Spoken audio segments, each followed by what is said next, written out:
Avis vascular centre మన దేశంలోనే the best varicose vein hospital. అసలు గుండె జబ్బు ఏ స్థాయిలో ఉంది, ఏ స్టేజ్లో ఉంది తెలుసుకుంటే దానికి అసలు ఏం చేయాలి అనేది మనకు అర్థమవుతుంది. అసలు గుండె జబ్బులో మనం ఇప్పుడు మాట్లాడుతుంది గుండె రక్తనాళాల జబ్బు గురించి, అంటే కర్నరీ ఆర్టరీ డిసీజ్ అంటారు. దీంట్లోపల 3 ప్రధానమైన గుండెకి రక్తనాళాలు ఉంటాయి. ఆ రక్తనాళాల్లో ఏమైనా బ్లాక్స్ ఉంటే దానివల్ల హార్ట్ అటాక్ వచ్చే అవకాశం ఉంటుంది. కాబట్టి వాటిని ట్రీట్ చేయడం అనేది జరుగుతుంటుంది. సో ఇప్పుడు ఆ రక్తనాళాలు 3 రక్తనాళాల్లో ఏ రక్తనాళంలో ఎంత బ్లాక్ ఉంది అనే దాన్ని బట్టి మనం ట్రీట్మెంట్ డిసైడ్ చేస్తాం. ఇప్పుడు ఫర్ ఎగ్జాంపుల్ ఏదైనా రక్తనాళంలో లేకపోతే అన్ని రక్తనాళాల్లోనూ 70% కన్నా తక్కువ బ్లాక్స్ ఉన్నట్లయితే దానికి స్టెంట్ అవసరం లేదు, బైపాస్ అవసరం లేదు, మెడిసిన్స్ తోనే మేనేజ్ చేయొచ్చు. But at the same time medicines curative అని కాదు. మెడిసిన్స్ వాడితే ఆ బ్లాక్స్ 70% తక్కువ ఉన్నవి కరిగిపోతాయని కాదు. మనకేమవుతుందంటే తక్కువ శాతం బ్లాక్స్ ఉన్నవి ఏంటంటే మెడిసిన్స్ తో స్టెబిలైజ్ అయితే చాలు. అంటే అది ప్రోగ్రెస్ కాకుండా అంతకన్నా పెరగకుండా ఉండి వాటిపైన క్లాట్స్ ఫామ్ కాకుండా ఉంటే కనుక మనకి హార్ట్ అటాక్లు వచ్చే అవకాశం తగ్గుతుంది. సో దాని లక్ష్యంతో మనం ఏం చేస్తామంటే మనకి ఇమీడియట్ గా ఆ బ్లడ్ థిన్నర్స్ కానివ్వండి, లేకపోతే కొలెస్ట్రాల్ కి సంబంధించిన మెడిసిన్స్ కానివ్వండి, ఈ మెడిసిన్స్ మనం వాడుకోవటం ద్వారా అది ప్రోగ్రెస్ కాకుండా మనం చూడగలుగుతాం. అయితే ఏదైనా ఒక రక్తనాళంలో 70% కన్నా ఎక్కువ బ్లాక్ ఉందనుకోండి, అలా ఉన్నప్పుడు మాత్రం వాళ్ళకి మనం స్టెంట్ వేయటం అనేది జరుగుతుంటుంది. 3 రక్తనాళాల్లో 2 రక్తనాళాల్లో బ్లాక్స్ ఉన్నప్పటికీ కూడా స్టెంట్స్ వేస్తాం. బట్ 3 రక్తనాళాల్లో బ్లాక్స్ ఉన్నా, కొన్ని రకాల లెఫ్ట్ మెయిన్ అని కానీ, కొన్ని రకాల క్రానిక్ టోటల్ అక్లూజన్స్ అని కానీ ఇలాంటివి ఉన్నప్పుడు కూడా మనం బైపాస్ని సజెస్ట్ చేస్తాం. సో ఫస్ట్ మన పర్సంటేజ్ ఆఫ్ బ్లాక్స్ గురించి, తర్వాత మనకి ఎక్కడెక్కడ ఉన్నాయి, అవి ఎన్ని రక్తనాళాల్లో బ్లాక్స్ ఉన్నాయి అన్న దాన్ని బట్టి. ఫర్ ఎగ్జాంపుల్ ఇప్పుడు 3 బ్లాక్స్ ఉన్నాయి, 3 90% వరకు బ్లాక్స్ ఉన్నాయి, బట్ కొమ్మల్లో ఉన్నాయి, మెయిన్ రక్తనాళాల్లో లేవనుకోండి, అప్పుడు కూడా మనం మందులు వాడుకోవచ్చు. కాబట్టి స్టెంట్లు, బైపాస్లు, మెడిసిన్స్ ఎప్పుడు వేయాలి, ఎప్పుడు వేయకూడదు అనేది కార్డియాలజిస్ట్ చూసి డిసైడ్ చేస్తారు. ఇక్కడ ప్రాబ్లం ఎక్కడ వస్తుందంటే ఒక కార్డియాలజిస్ట్ చెప్పిన దానికి ఇంకొక కార్డియాలజిస్ట్ చెప్పిన దానికి తేడా ఉండొచ్చు. ఎందుకంటే ఈ పర్సంటేజ్ డిటర్మినేషన్ అనేది ఎగ్జాక్ట్ గా కంప్యూటర్ లో వచ్చే నెంబర్ కాదు. అంటే ఇప్పుడు 66% వచ్చిందనో అట్లా ఉండదు. 60 to 70%, 70 to 80% ఇట్లా చెప్తారు. అది మనకి ఎక్స్పీరియన్స్ బట్టి కార్డియాలజిస్ట్ చెప్పే నెంబర్సే తప్ప అవి యాక్యురేట్ గా కరెక్ట్ గా నెంబర్ ప్రకారం రాదు.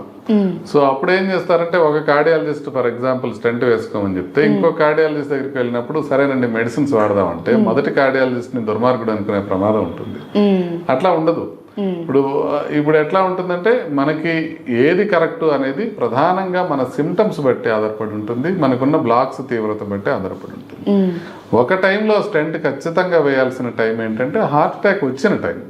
హార్ట్ అటాక్ వచ్చిన టైంలో కనుక మనం ఇమీడియట్ గా ట్రీట్మెంట్ చేసి ఇమీడియట్ గా స్టెంట్ అమర్చగలిగితే ప్రాణాపాయం బాగా తగ్గే అవకాశం ఉంటుంది.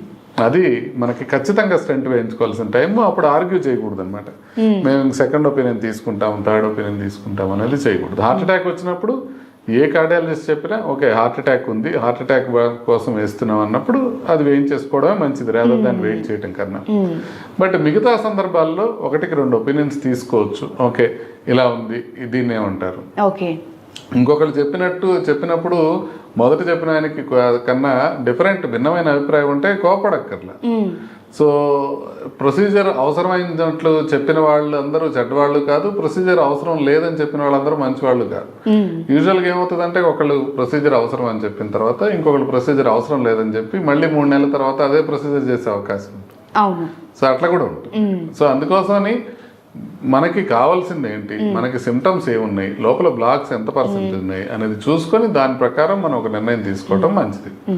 సో ఇంకా కొన్ని ఆప్షన్స్ ఉంటాయి. కొన్నిసార్లు ఏమవుతుందంటే 90% దాటిపోయినాయి బ్లాక్స్, 3 ఉన్నాయి, కానీ బైపాస్ సాధ్యపడదు. ఏంటంటే బైపాస్ ఎప్పుడు చేస్తామంటే రక్తనాళం మొదట్లో బ్లాక్ ఉండి చివరంతా బాగుంది అనుకోండి, ఈ బ్లాక్ ఉన్న ప్రాంతాన్ని బైపాస్ చేయడమే బైపాస్ సర్జరీ. ఆ బ్లాక్ ఉన్న ప్రాంతాన్ని వేరే రక్తనాళం తీసుకొచ్చి దాన్ని కలిపేస్తారు. సో ఆ బ్లాక్ తర్వాత కాబట్టి ఆ బ్లాక్ బైపాస్ అయిపోతుంది. కానీ మొత్తం కిందంతా బ్లాక్ ఉందనుకోండి, ఫర్ ఎగ్జాంపుల్ ఒక రోడ్డు కంజెస్టెడ్ గా ఉంది, సో దానికి ఒక బైపాస్ రోడ్ వేస్తే కంజెషన్ దాటి వెళ్ళిన తర్వాత రోడ్డు కలిసింది. బట్ రోడ్డు మొత్తం కంజెషన్ ఉందనుకోండి, మనం బైపాస్ రోడ్ వేసినా కూడా ఉపయోగం ఉండదు, అది కూడా అక్కడికే పెడుతుంది. కాబట్టి కొన్నిసార్లు బైపాస్ సర్జరీ ఉపయోగపడకపోవచ్చు. కాకపోవచ్చు, స్టెంట్లు వేయడం సాధ్యం కాకపోవచ్చు. ఇలాంటప్పుడు మెడిసిన్స్ మ్యాక్సిమం వాడుకోవటమే కాకుండా ఈసీపీ అనే ప్రక్రియ కూడా అందుబాటులో ఉంటుంది. దానికి కూడా సర్జరీ చేయకుండా ఈసీపీ అనేది చేస్తారు. కాకపోతే సర్జరీ చేసినప్పటికీ స్టెంట్ చేసినప్పటికీ ఆల్మోస్ట్ ఒక 70-80% బెనిఫిట్ ఉంటే ఈసీపీ చేసినప్పుడు ఒక 10-15% బెనిఫిటే ఉంటుంది. బట్ అది చేయలేం కాబట్టి ఇది చేసుకోవడం, అది చేయలేని స్థాయికి రీచ్ అయింది కాబట్టి అప్పుడు మనం ఈసీపీ చేసుకోవటం. సో యూజువల్ గా మీరు అడిగిన ప్రశ్నకి క్లుప్తంగా చెప్పాలంటే మెడిసిన్స్ తో చాలా మందికి ట్రీట్మెంట్ ఇవ్వచ్చు. అది కరెక్ట్ గా పరిపక్వ స్థితిలో ఉన్నప్పుడు, అంటే స్టెంట్ వేయాల్సిన అవసరం ఉన్నప్పుడు లేకపోతే సర్జరీ చేయాల్సిన అవసరం ఉన్నప్పుడు అది వేసుకోవటం వల్ల దానివల్ల ఉపయోగం జరిగే అవకాశం ఉంటుంది. Other end of the spectrum ఏంటంటే స్టెంట్ వేసినా బైపాస్ చేసినా ఉపయోగం లేని పరిస్థితుల్లో అప్పుడు మనం ఆల్టర్నేటివ్ మెథడ్ లాంటి ఈసీపీ లాంటిది పెంచుకోవచ్చు. ఇది మనం గమనించాలి. డాక్టర్ గారు, మనం చాలా మందిలో ఒకప్పుడు అంటే 50-60 ఏళ్ల పైబడ్డ వాళ్ళలో మనం హార్ట్ డిసీజెస్ కానీ హార్ట్ స్ట్రోక్లు కానీ చూసాం. కానీ రీసెంట్ డేస్లో మరి చిన్నపిల్లలు 10-13 ఏళ్ళు 16 ఏళ్ళు ఇప్పుడు 20-30 ఏళ్ళు వాళ్ళందరూ ఎఫెక్ట్ అవుతున్నారు. అసలు నాకు ఒక 40 ఏళ్ళు అట్లీస్ట్ గుండె జబ్బే రాకూడదు, అప్పటి వరకు నేను హ్యాపీగా ఆరోగ్యంగా ఉండాలి అంటే ముందుగా ప్రికాషన్స్ ఏం తీసుకుంటే బెటర్? అంటే ఇది చాలా ఇంపార్టెంట్ ప్రశ్న. అందరికీ అంతే కదా, మనకి గుండె జబ్బు రాకూడదు. మనం దాన్ని 90% వరకు నివారించుకోవచ్చు. 100% కాదు, బట్ 90% వరకు మీకు 60 ఏళ్ళు 70 ఏళ్ళు వరకు కూడా రాకుండా నివారించుకోవచ్చు. ఎలా డాక్టర్? ఎలా అంటే అది ఒక పెద్ద అద్భుతమైన ప్రక్రియ కాదు, మనకు తెలిసిన విషయాలే. మనం ఒకటి రోజు సరిగ్గా వ్యాయామం చేయటం, ఆహారం విషయంలో జాగ్రత్తలు తీసుకోవటం. చాలా మీకు సింపుల్ గా అనిపిస్తుంది ఆహారం విషయంలో జాగ్రత్తలు తీసుకోవటం అంటే. బట్ ఇప్పుడు బయటకు వెళ్ళేటప్పుడు బాగా టైర్ అయిపోయినారు, బిర్యానీ తినేసి వెళ్ళిపోదాం అంటే తినేసి వెళ్ళిపోతాం, మనం ఆలోచించాం దాని గురించి. సో ఆహారం, ఆరోగ్యకరమైన ఆహారం తీసుకోవడం అంటే హోల్ ఫ్రూట్స్ కానీ గ్రెయిన్స్ కానీ ఇట్లాంటివి మనం బాగా తీసుకోవటం. ఎక్సెస్ కార్బోహైడ్రేట్ ఉన్న పదార్థాలు అంటే చాక్లెట్స్ కానీ బిస్కెట్స్ కానివ్వండి, లేకపోతే స్వీట్స్ కానివ్వండి, ఐస్ క్రీమ్స్ కానివ్వండి, ఇవాళంటే అవాయిడ్ చేయటము. తర్వాత మనకి కార్బోహైడ్రేట్స్ అధికంగా ఉన్నాయి, కూల్ డ్రింక్స్ లాంటివి అవాయిడ్ చేయటం, మరీ ఎక్సెస్ ఫ్యాట్ ఉన్న సబ్స్టెన్సెస్ కూడా అవాయిడ్ చేయటం. ఇలాంటివి చేసుకుంటూ ప్లెంటీ ఆఫ్ ఫ్రూట్స్ వెజిటబుల్స్ ఎక్కువ తీసుకున్నట్లయితే, సాలడ్స్ తీసుకున్నట్లయితే మనకి ప్రాబ్లమ్స్ వచ్చే అవకాశం తక్కువ ఉంటుంది. సో ఆహారం జాగ్రత్తగా తీసుకోవటం, వ్యాయామం జాగ్రత్తగా చేయటం, అధిక బరువు ఉన్నట్లయితే అది తగ్గించుకోవటం, వ్యసనాలు ఉంటే వాటికి దూరంగా ఉండటం, స్మోకింగ్ చేసేవాళ్ళు మానేయటం, ఆల్కహాల్ తీసుకునే వాళ్ళు తగ్గించుకోవటం, ఇలాంటి వాటితో పాటుగా బీపీ, షుగరు, కొలెస్ట్రాల్ ఈ లెవెల్స్ ఎంత ఉన్నాయో చూసుకొని ఆ లెవెల్స్ని మనం పూర్తిగా కంట్రోల్ పెట్టుకోవడంతో పాటు మానసిక ప్రశాంతత ఉంచుకోవటం, నిద్ర సరిగ్గా పోవటం, వాటర్ సరిగ్గా తీసుకోవటం, ఇన్ జనరల్ అన్నీ మీకు తెలిసిన విషయాలే. ఆరోగ్యకరమైన గుండెకి ఆరోగ్యకరమైన విషయాలు అని మీకు తెలిసిన విషయాలనే 100% పాటించినట్లయితే 90% వరకు మనకి ఏ ప్రాబ్లం రాకుండా ఉండే అవకాశం ఉంటుంది. అంటే మీకు తెలిసిన విషయాలు, నాకు తెలిసిన విషయాలు మనం గట్టిగా కనుక పాటించినట్లయితే హార్ట్ ప్రాబ్లం వచ్చే అవకాశం చాలా చాలా వరకు తగ్గిపోతుంది. ప్రధానంగా హార్ట్ ప్రాబ్లం ఎందుకు వస్తుంది అని అంటే మనకు తెలిసిన విషయాలను మనం పాటించకపోవడం వల్లనే వస్తుంది. అవును డాక్టర్, ఇప్పుడు మీరు చెప్పిన విషయాలు ఎంత తెలిసినా కూడా ఏముందిలే ఎంగేజ్ అయ్యి కదా, ఇప్పటి నుంచి ఎందుకులే అంత టెన్షన్ తీసుకోకు ఇలా అనుకుంటారు. నిజానికి ఒక మనిషి ఏజ్ నుండి పూర్తిగా మీరు చెప్పిన జాగ్రత్తలన్నీ పాటించాలి. అవునండి, ఇప్పుడు మీరు చిన్నపిల్లల్లో అసలు నడవడం అనేది ఉండదు, ఆడేవాళ్ళు ఆడతారు, ఆడని వాళ్ళు అసలు ఏం చేయరు. అవును, ఇప్పుడు కొద్దిగా బ్యాడ్మింటన్ క్రికెట్ ఆడుకునే వాళ్ళు ఆడుకుంటారు, లేని వాళ్ళు ఏం చేస్తారు, వాళ్ళు పోయి రోజు నడవరు కదా. నడిస్తే వాళ్ళు కూడా ఫ్రెండ్స్ కూడా ఏమంటారు, మీకేమన్నా 60 ఏళ్ళు వచ్చినాయా, ముసలి ఇప్పటి నుంచి ఎందుకు నడుస్తున్నావు అంటారు. అంటే చిన్నప్పటి నుంచే ఒక యాక్టివిటీలో ఎంగేజ్ అయి ఉండటం అనేది అవసరం. అది స్పోర్టింగ్ యాక్టివిటీ కావచ్చు, రెగ్యులర్ గా బ్రిస్క్ వాకింగ్. ఇప్పుడు అందరూ ఆడలేరు కదా, కొంతమంది ఆటలు రాని వాళ్ళు రెగ్యులర్ గా వాకింగ్ చేయడం, ఏదో ఒక ఫిజికల్ యాక్టివిటీకి రెగ్యులర్ గా అలవాటు చేసుకున్నట్లయితే, 20 years అప్పటి నుంచే అలవాటు చేసుకున్నట్లయితే ఏజ్ పెరిగే కొద్దీ కూడా ఏమీ వచ్చే అవకాశం బాగా తక్కువ ఉంటుంది. డాక్టర్ గారు, ఈ హార్ట్ అటాక్కి డేలో ఉండే సమయానికి నిజంగా ఏమైనా లింక్ ఉందా? ఎందుకంటే చాలా మందిలో నైట్ హార్ట్ స్ట్రోక్తో చనిపోవడం, తెల్లవారుజామున హార్ట్ స్ట్రోక్ రావడం ఇవి బాగా చూస్తూ ఉంటాం.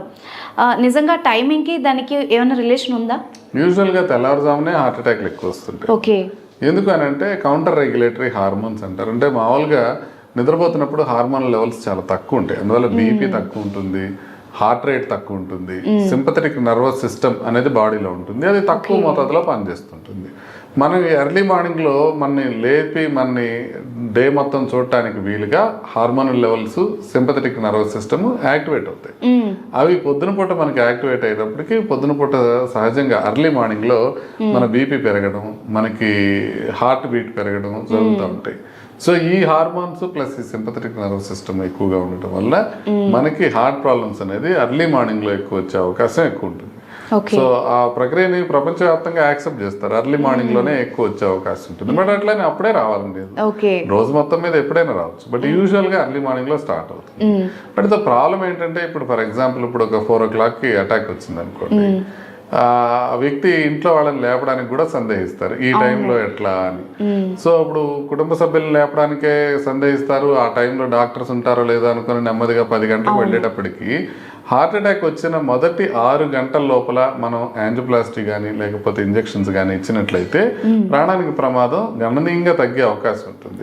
కానీ మీకు 4 గంటలకి ప్రాబ్లం వచ్చి 10 గంటల తర్వాత మీరు హాస్పిటల్కి వెళ్ళినట్లయితే ప్రమాదం చాలా చాలా ఎక్కువ ఉంటుంది. అంటే ఒకసారి 6 గంటలు గడిచిపోయి గుండె డ్యామేజ్ అయిపోయిన తర్వాత మనం ఎంత చేసినా కూడా పార్షియల్ రిజల్టే ఉంటుంది. కాబట్టి ఎర్లీగా ఎనీ టైం 2 కావచ్చు, 3 కావచ్చు, 4 కావచ్చు, ఎప్పుడు అటాక్ వస్తే అప్పుడు ఇమీడియట్ గా హాస్పిటల్ చేరుకోవడం అనేది చాలా ఇంపార్టెంట్. అంటే ఖచ్చితంగా గుర్తుపట్టడానికి ఇవి పర్టికులర్ లక్షణాలు అని ముందే ఇన్ని అవర్స్ ముందని ఏమన్నా తెలుస్తుందా డాక్టర్? ముందుగా తెలియదు, వచ్చిన రాగానే తెలుస్తుంది. ఎట్లాగా గుండెకి నొప్పి ఛాతీకి మధ్య భాగంలో ఉంటుంది, వేలితో చూపించలేని విధంగా గుండె ఛాతీ మొత్తం వ్యాపిస్తుంది. అది గుచ్చినట్టుగా కాకుండా బరువుగా గానీ, నొప్పిగా గానీ, మంటగా గానీ, నొక్కినట్టుగా గానీ ఉంటుంది. సో అది నడిస్తే 2 అడుగులు నడిస్తే ఎక్కువ అవుతుంటది, లేకపోతే తగ్గుతూ ఉంటుంది. దాంతో పాటుగా ఆయాసం రావటం కానివ్వండి, చెమటలు పట్టడం కానివ్వండి, లేకపోతే చేతికి పాకటం కానివ్వండి, బ్యాక్ వెళ్ళటం కానివ్వండి, 2 దవడలకు రావటం కానివ్వండి, ఇలాంటివి జరుగుతుంటాయి. వీటిలో మనకి ముఖ్యంగా మనం తెలుసుకోవాల్సింది ఏంటంటే మనకి ఛాతీ మొత్తం రావడం. మనకి చివరికి ఏం గుర్తుంటుంది అంటే మీకు ఇంటికి వెళ్ళిన తర్వాత చెమట పడితే ఇది అని, ఎక్కడ నొప్పి వచ్చి చెమట పట్టినా భయపడతారు. అట్లా కాదు, ఛాతీకి మధ్య భాగంలో రావటం, అది వేలితో చూపించలేని విధంగా మొత్తం రావటం, అది బరువుగా కానీ, నొప్పిగా కానీ, లేకపోతే పట్టుకున్నట్టుగా కానీ, మంటగా కానీ, గుచ్చినట్టుగా కాదు, అలా ఉండటం. తర్వాత నడిస్తే ఎక్కువయ్యి ఆగిపోతే తగ్గిపోవడం. వీటితో పాటుగా మీకు చేతికి లాగటం కానీ, దవడలకు రావటం కానివ్వండి, వెనక్కి వెళ్ళటం కానివ్వండి, స్వెట్టింగ్ రావటం కానివ్వండి, ఆయాసం రావటం కానివ్వండి, ఈ లక్షణాలు కూడా దోహదపడతాయి. సో ప్రధానంగా మనం తెలుసుకోవాల్సింది ఏంటంటే ఎప్పుడు కూడా మనకి రిస్క్ ఫ్యాక్టర్స్ కనుక్కున్నట్లయితే, అంటే బీపీ ఉంది, షుగర్ ఉంది, కొలెస్ట్రాల్ ఉంది, స్మోకింగ్ చేస్తున్నారు, అట్లా రిస్క్ ఫ్యాక్టర్స్ ఉన్న వాళ్ళు ఏ రకమైన నొప్పి వచ్చినా తీవ్రంగా వస్తే ఇమీడియట్గా హాస్పిటల్కి వెళ్ళి గుండెకి సంబంధించిన టెస్ట్ చేసుకోవాలి. అదే రిస్క్ ఫ్యాక్టర్స్ లేకుండా ఇప్పుడు మీకు బీపీ లేదు, షుగర్ లేదు, ఒక 22 year old అమ్మాయి ఉందనుకోండి, తనకు కొంచెం గుచ్చుకున్నట్టు నొప్పి వస్తే ఏం భయపడాల్సిన అవసరం లేదు, మరుసటి రోజు పొద్దున హ్యాపీగా వెళ్ళొచ్చు. సో ఆ డిస్టింక్షన్ మనం గుర్తించాల్సిన అవసరం ఉంటుంది. People with risk factors any time problem వచ్చినా కూడా హాస్పిటల్కి రష్ అయిపోవడం మంచిది. నేను చెప్పినట్టు తీవ్రంగా హార్ట్ ప్రాబ్లం లాగా పెయిన్ వచ్చినట్లయితే ఇమీడియట్గా వెళ్ళిపోవడం మంచిది.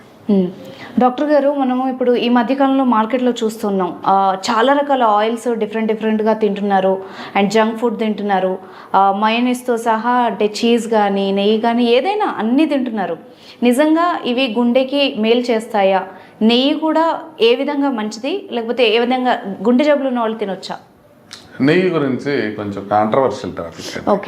ఇప్పుడు అందరూ కొత్తగా న్యూట్రిషనలిస్టులు కావచ్చు, లేకపోతే డాక్టర్స్ కూడా, కొంతమంది కార్డియాలజిస్టులు కూడా నెయ్యి ఎక్కువ తినమని చెప్తూ ఉన్నారు. అయితే నెయ్యి గురించి పరిశోధనలు మొత్తం మనం స్టడీ చేస్తే 1-2 ఆయుర్వేదిక జర్నలిస్టులు తప్పితే ఎక్కడా మేజర్ స్టడీ లేదు. ఎందుకంటే వెస్ట్రన్ వరల్డ్ లో నెయ్యి వాడటం అనేది ఉండదు. వాళ్ళు క్లారిఫైడ్ బటర్ అంటారు, ఘీ అనే మాటే ఉండదు వాళ్ళకి, ఘీ వాడరు వాళ్ళు ఆహారం ప్రిపరేషన్ లో, మనం ఎక్కువ వాడుతున్నాం. అయితే ఈ ఘీ అనేది ఏంటి? ఘీ అనేది ఒక సాచురేటెడ్ ఫ్యాట్. దాంట్లో సాచురేటెడ్ ఫ్యాట్ ఉండటం వలన మనం ఇన్ జనరల్ సాచురేటెడ్ ఫ్యాట్స్ మరీ ఎక్కువ తినడం మంచిది కాదు అని చెప్తాం. అయితే నెయ్యి వాడటం వల్ల మనకి బెనిఫిట్స్ వస్తాయి అనేది ఎక్కడ కంక్లూజివ్గా ప్రూవెన్ కాలేదు. బట్ అట్లని నెయ్యి గురించి బాగా బ్యాడ్గా, అంటే నెయ్యి వాడటం వల్ల ప్రమాదం జరిగే అవకాశం ఉంది అనేది కూడా ఎక్కడా పరిశోధనలో రాలేదు. బట్ ఇప్పుడు దాకా మనకు తెలిసిన డేటా బట్టి నెయ్యి ఒక సాచురేటెడ్ ఫ్యాట్ కాబట్టి నెయ్యిని బాగా మనం వెన్నని బాగా బాయిల్ చేసినప్పుడే మనకి నెయ్యి వచ్చే అవకాశం ఉంది, రిపీటెడ్గా రీహీట్ చేసినప్పుడే వచ్చే అవకాశం ఉంటుంది. కాబట్టి నా ఉద్దేశంలో ఎక్సెస్ మొత్తంలో నెయ్యి తినడం అనేది మంచిది కాదు. సో ఈ విషయంలో ఈ కార్డియాలజిస్టులే కొంతమంది నాతో విభేదించవచ్చు. కానీ నేను చెప్పేది ఏంటంటే దాని గురించిన కంక్లూజివ్ ఇన్ఫర్మేషన్ లేనప్పుడు మనం ఏ కొవ్వు పదార్థాన్నైనా పరిమితంగా తీసుకోవాలి, దాన్ని ఎక్కువగా తీసుకోకూడదు.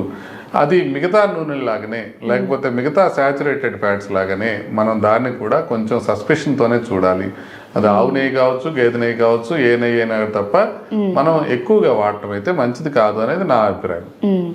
డాక్టర్ గారు, ఇప్పుడు మీరు అన్నట్టుగా పాల విషయంలో కూడా ఒక డౌట్ ఉంది. అంటే ఆవు పాలు అయితే కొలెస్ట్రాల్ తక్కువ ఉంటుంది, లేకపోతే టోన్డ్ మిల్క్ తీసుకోవచ్చు. అంటే గుండె జబ్బులు ఉన్న వాళ్ళు కానీ మీరు అన్నట్టు బాడీలో హెల్దీ కొలెస్ట్రాల్ లేని వాళ్ళు కావచ్చు. అంటే వాళ్ళు ఏ డైరీ ప్రోడక్ట్స్ వాడితే బెటరు, ఏం తింటే బెటరు? అంటే పాలు ఇప్పుడు మీకు సాచురేటెడ్ ఫ్యాట్స్ ఎక్కువగా ఉంటాయి నార్మల్గా పాలు హోల్ మిల్క్ తీసుకుంటే. ఒకవేళ కొలెస్ట్రాల్ ఎక్కువగా ఉన్న వాళ్ళు ఏంటంటే అలా వెన్న తీసేసిన పాలు అంటే టోన్డ్ మిల్క్ తీసుకుంటే సరిపోతుంది. ఇప్పుడు టోన్ మిల్క్ ఉంటుంది, డబుల్ టోన్డ్ మిల్క్ ఉంటుంది, తర్వాత స్కిమ్డ్ మిల్క్ ఉంటుంది. స్కిమ్డ్ మిల్క్ అంటే ఆల్మోస్ట్ 0 మోతాదులో ఉంటుంది ఫ్యాట్ అనేది. సో ఆ ఫ్యాట్ కంటెంట్ అనేది కొద్దిగా లిమిట్ చేసుకోవడానికి పనికి వస్తుంది. మనం ఎక్కువ ఫ్యాట్ తీసుకోవడం మంచిది కాదు. ప్రపంచంలో ఏదైనా ఖచ్చితంగా బ్యాడ్ ఫుడ్ అనేది ఏదైనా ఉంది అని అంటే అది high fat high carbohydrate food. అంటే బాగా అన్నం తినేసి ఇప్పుడు ఈ మధ్య అందరూ తినమంటున్నారు, ఫ్యాట్ ఏం పర్వాలేదు అంటున్నారు అని చెప్పి శుభ్రంగా మటన్ కానీ నెయ్యి వేసుకొని తినేసి కీటో డైట్ అంటే కార్బోహైడ్రేట్ చాలా తగ్గిస్తారు. కార్బోహైడ్రేట్ బాగా తగ్గిస్తారు, 50 గ్రామ్సే తీసుకోవాలి కీటో డైట్ లో. సో అట్లా తీసుకోవడానికి కొంత పార్షియల్ బెనిఫిట్స్ ఉంటాయి. ఎట్లా మనకి వెయిట్ తగ్గిపోవటం కానివ్వండి, ఇలాంటి బెనిఫిట్స్ ఉంటాయి. లాంగ్ రన్ లో కీటో డైట్ తో కొంత మేరకు ప్రమాదం జరిగే అవకాశం ఉంటుంది అనేది కొన్ని స్టడీస్ చెప్తున్నాయి. ప్యూర్ స్టడీ లాంటి స్టడీస్ కొంతవరకు చెప్తున్నాయి. కాకపోతే మనకి ఇంకా తెలియదు కీటో డైట్ తో లాంగ్ టర్మ్ లో ఏ రకంగా వస్తుందని. కాకపోతే షార్ట్ టర్మ్ లో వెయిట్ లాస్ కు మాత్రం కీటో డైట్ పనికి వస్తుందని అయితే క్లియర్ గా తెలుస్తుంది వేరే స్టడీస్ లో.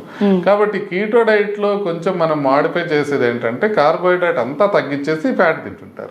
ఇప్పుడు ఎప్పుడైతే ఫ్యాట్ మనది మంచిదే, ఫ్యాట్ ని ఫ్యాట్ తోనే మనం కరగదీయాలి అనే మాటలు వస్తున్నాయో, ఈ కీటో డైట్ చెయ్యని వాళ్ళు నార్మల్ గా అన్నం తినేసి దాంతో పాటుగా ఈ ఫ్యాట్స్ కూడా ఎక్కువ తీసుకుంటే అది వరస్ట్ పాసిబుల్ డైట్ అయిపోతుంది. ఇది మనం క్లియర్ గా చెప్పాల్సిన అవసరం. ఇప్పుడు కీటో డైట్ లో మనకి కొబ్బరి నూనె కానివ్వండి, లేకపోతే నెయ్యి కానివ్వండి, లేకపోతే అన్ని ఫ్యాట్స్, వెన్న కావచ్చు, మీగడ కావచ్చు, ఇట్లాంటివన్నీ తినమని చెప్తారు. రెడ్ మీట్ కూడా తినమని చెప్తారు. సో ఇది కీటో డైట్. సో ఈ కీటో డైట్ తీసుకునే వాళ్ళు కార్బోహైడ్రేట్ కూడా కలిపి కీటో డైట్ తీసుకుంటే మాత్రం అది high carb high fat diet అవుతుంది. ఇప్పుడు దాకా ప్రూవ్ అయిన అన్నిట్లోనూ వరస్ట్ పాసిబుల్ డైట్ అదే. సో ఆ ట్రాప్ లో పడకూడదు. కీటో తీసుకుంటే మనం ఇమీడియట్ గా వెయిట్ తగ్గడానికి కానీ కొన్ని పారామీటర్స్ మంచిగా అవడానికి కానీ ఉపయోగపడుతుందని తెలుసుకుంటూనే లాంగ్ టర్మ్ లో మనకి ఏ విధంగా ఉంటుందో అనేది మనకి తెలియదు అనుకుని మనం తెలుసుకొని కీటో డైట్ తీసుకోవచ్చు. బట్ లో కార్బ్ హై ఫ్యాట్ డైట్ తీసుకుంటే అది కీటో డైట్ అవుతుంది. High carb high fat diet తీసుకుంటే అది కీటో డైట్ కాదు కదా, వరస్ట్ డైట్ అవుతుంది. Thank you very much, sir. And for more videos, please subscribe to iDream. Please subscribe to iDream. Please subscribe iDream. And please subscribe to iDream. For more videos, subscribe to iDream. please like, share and subscribe to the channel. Congratulations, iDream. Subscribe to iDream. Subscribe to iDream. So subscribe to iDream Media. iDream ki iDream team అందరికి huge congratulations. Please subscribe iDream Media. Please subscribe to iDream. Subscribe iDream. Please subscribe to iDream. iDream అంటే నా కళల ఛానల్ను subscribe చేసుకున్న నోరు తిరుగుతలేదు, మీరైతే గంట గుర్తు కొట్టండి. For more such videos, please subscribe to iDream. Subscribe to iDream. Please subscribe to iDream. Please subscribe iDream Media. Please do subscribe to iDream. Please subscribe to iDream Media. For best entertainment and information, please subscribe iDream. And don't forget to subscribe to iDream.